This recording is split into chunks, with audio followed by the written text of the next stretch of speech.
ఒక అద్భుతమైన పాట. ఒక పాటగాడు మన దగ్గర నుంచి వెళ్ళిపోయాడు. ఆ పాటగాడు ఇప్పుడు చాలా మంది గుర్తుండొచ్చు, గుర్తుండకపోవచ్చు. నిన్ను విడిచి ఉండలేనమ్మా ఓ పాటమ్మా, ఎన్నడూ మరిచిపోనమ్మో నా పాటమ్మా. తెలుసా ఈ పాట?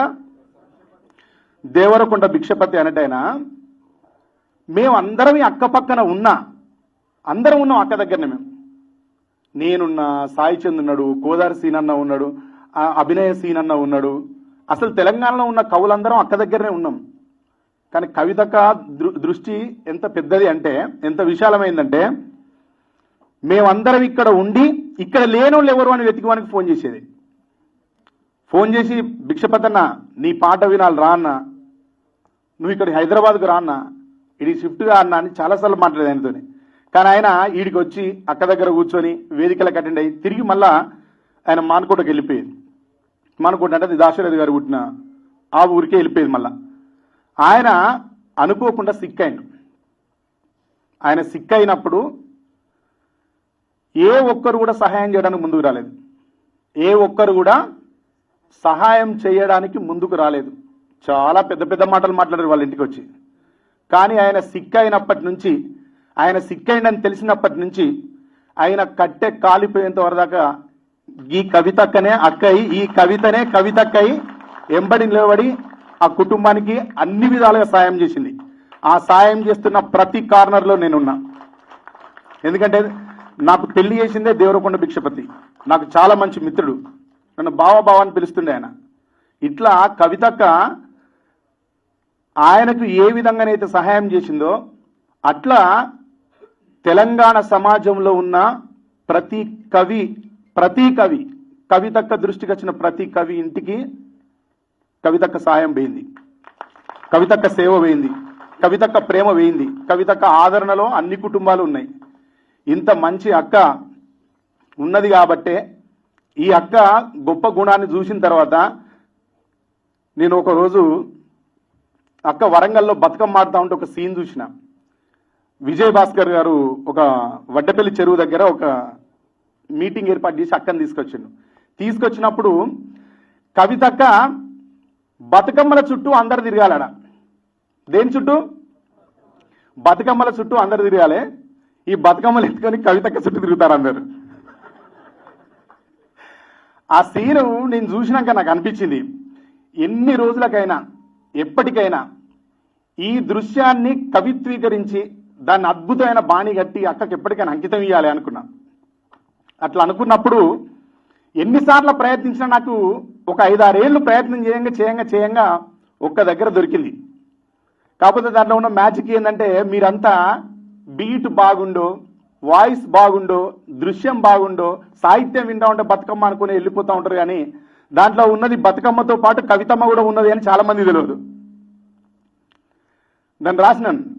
ఎంతటి అందాల మహారాణివే, నీ చుట్టూ పూలన్నీ చెలికత్తెలే, నిన్ను చూడాలని ముందుగా వచ్చింది పువ్వుల దీపావళి, బతుకమ్మ రాకతో మా వాకిలి మురిసేనే పాటతో ప్రతిలోగిలి, కనిపించుకుందే సెలక పువ్వుల సీతాకోక చిలక, మట్టి పూల పరిమళాల పాటల పల్లవులు కట్టి, కనిపించుకుందే సెలక పువ్వుల సీతాకోక చిలక.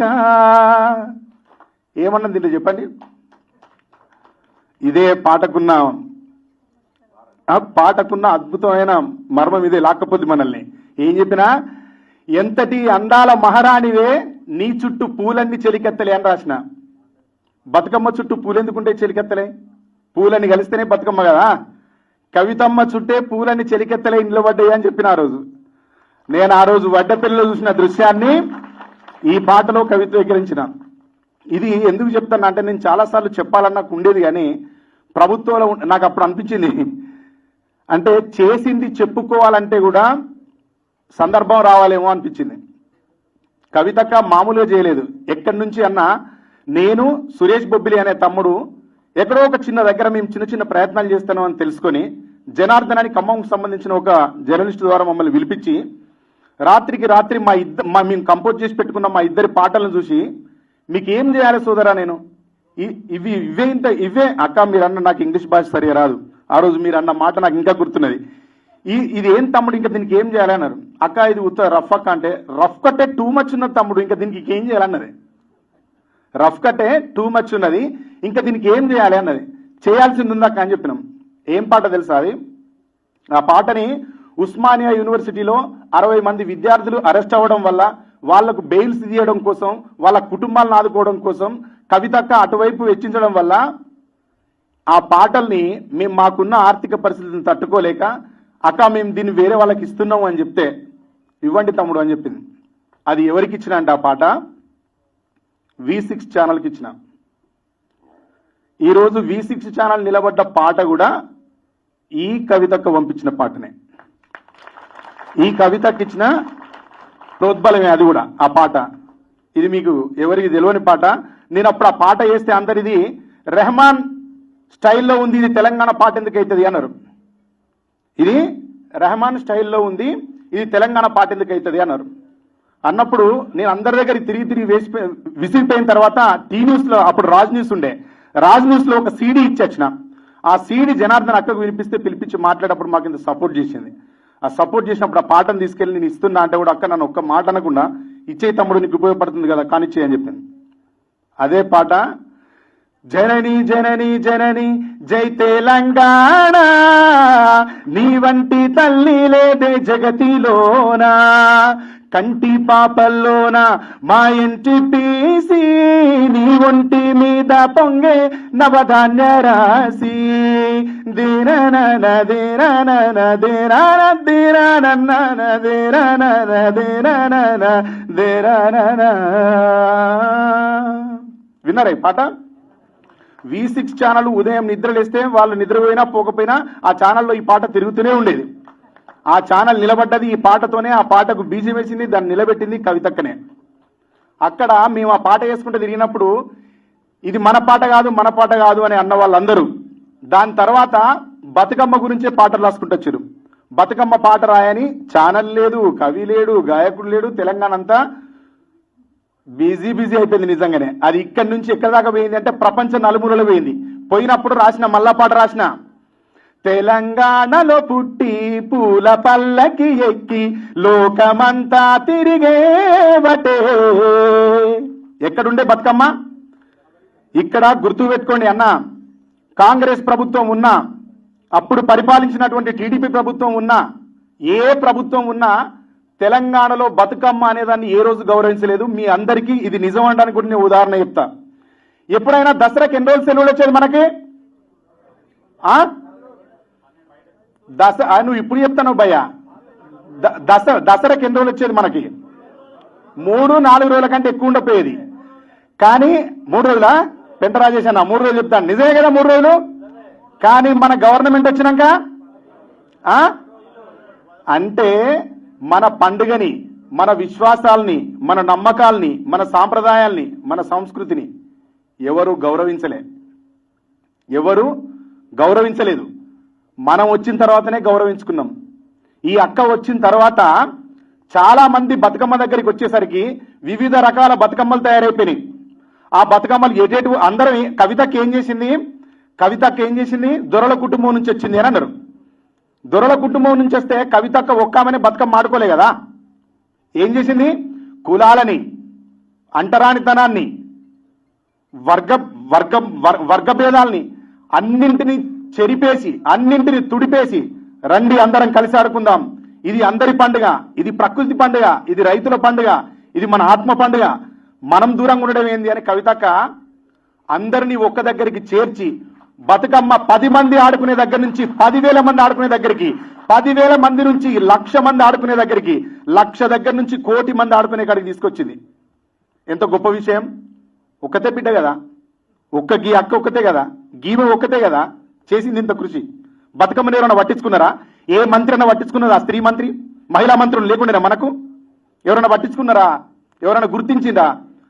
ఈ అక్క గుర్తించి ఈ భూమి మీద ఎంత పరిమళభరితంగా బతుకమ్మను ఆడించిందో ప్రపంచ దేశాల్లో కూడా జాగృతిని స్థాపించి, జాగృతి వారియర్స్ని అక్కడ పెట్టి అన్నదమ్ములను అక్క చెల్లెలను స్వభావం కలిసిన వాళ్ళందరినీ అక్కడ కూడగట్టి వాసన రాని అల్లిప్పులను కూడా పెట్టి ఆడిచ్చింది అక్క బతుకమ్మ. ఏం చెప్పింది కవితక్క? అద్భుతమైన కవిత్వం రచించింది బతుకమ్మ మీద. ఏమని? పువ్వై పుడితే అది బతుకమ్మకు అర్హత కలిగింది అని చెప్పింది. ఎంత గొప్ప స్టేట్మెంట్ తెలుసా ఇది? నేను పాట రాసినప్పుడు, ఈ పాట రాసినప్పుడు చాలా మంది అన్నారు నన్ను, దాంట్లో నేను రాసిన పత్తి పువ్వులు నీ పెదవుల నవ్వులుగా, గునుగు పువ్వులు నీ గుండె సవ్వడిగా, కంటి చూపులనే కంది పువ్వులనే కంటి పాపలుగా, సీత జడపూలే నీలో సిగ్గులుగా అని రాసినప్పుడు పత్తి పూలు వాడతారా కంది పూలు వాడతారా అని అడిగిరు నన్ను అక్క అమెరికా పంపించినప్పుడు అమెరికాలో లిల్లీ పూలు కూడా వాడిర్రా అన్నాయన. తెలుసుకోండి, కవితక్క ఏం తీర్మానం చేసింది అంటే పువ్వై పుడితే బతుకమ్మ పూజకు అర్హత కలిగినట్టే అని చెప్పింది. ఇంత మంచి తల్లి, ఇంత మంచి చెల్లె, ఇంత మంచి సోదరి, ఇంత మంచి ఉద్యమ నాయకురాలు, ఇంత మంచి రాజకీయ నాయకురాలు ఇంకెవరుంటారన్నా? ఆమె పుట్టుక లోపల ఇంత మూలం ఉంది కాబట్టే, ఆమె ఆత్మ లోపల తెలంగాణ మీద ఇంత కృషి చేసే గుణం ఉంది కాబట్టే, ప్రేమించే తత్వం ఉంది కాబట్టే ఈరోజు లేని దాశరథి గారిని గుర్తుకు చేసి ఆయన వారసత్వాన్ని, ఆయన కవిత్వాన్ని వారసత్వంగా మళ్ళొక మంచి మేధావి చేతిలో పెట్టి దీన్ని నిర్మాణం చేయించి జాగృతి ద్వారా మనందరికీ అందించి ఇంకో తరానికి కూడా దాశరథి గారిని పరిచయం చేసింది. కవులుగా మీరు సమాజం కోసం ఆలోచించితే, ఒక కళాకారునిగా మీరు సమాజం పట్ల కట్టుబడి ఉంటే మీకోసం ఇట్లాంటి కవితమ్మలు చాలా పుట్టుకొస్తారని ఇలా సందేశం ఇచ్చింది అక్క ఇక్కడ.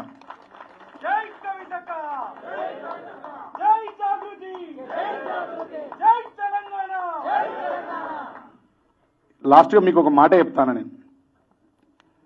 నా తెలంగాణ కోటి రతనాల వీణ అన్నాడు. ఎవరు? సౌండ్ లేదు, చెప్పాలి ఇది ఎవరన్నారు. అక్కడ లాస్ట్ కుండలు కూడా చెప్పాలన్నా. అదే సౌండ్ లేదే, మనం మర్చిపోయినాం. అయ్యింది, మనం మళ్ళా ఉద్యమంలో ఉన్నాం, గుర్తుపెట్టుకోరి, మళ్ళా వాళ్ళనే ఉన్నాం. నా తెలంగాణ కోటి రతనాల వీణ అన్నది ఎవరు?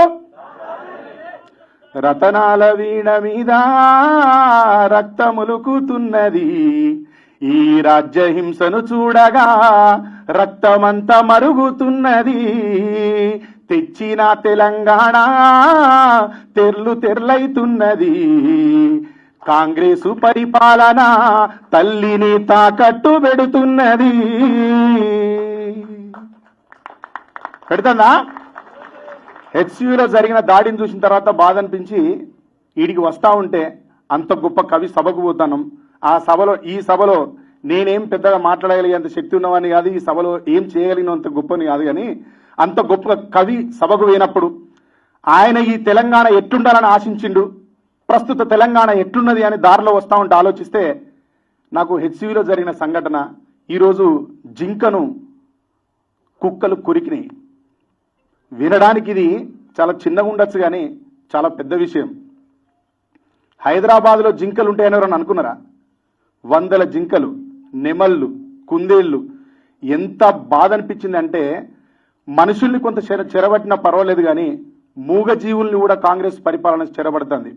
దీనికి మందు పెట్టడం అనేది మనమే ఆలోచించాలి, మనమే ముందు నడవాలి, మనమే యుద్ధం చేయాలి అని తెలియజేస్తూ ఈ వేదిక మీద మాట్లాడే అవకాశాన్ని నాకు కల్పించిన సభా అధ్యక్షులు నవీనాచారి అన్నగారికి, మా అక్క కవితక్కకు, దేశపతి సీనన్నకు ప్రత్యేకంగా ధన్యవాదాలు తెలియజేస్తూ సెలవు తీసుకుంటున్నాను.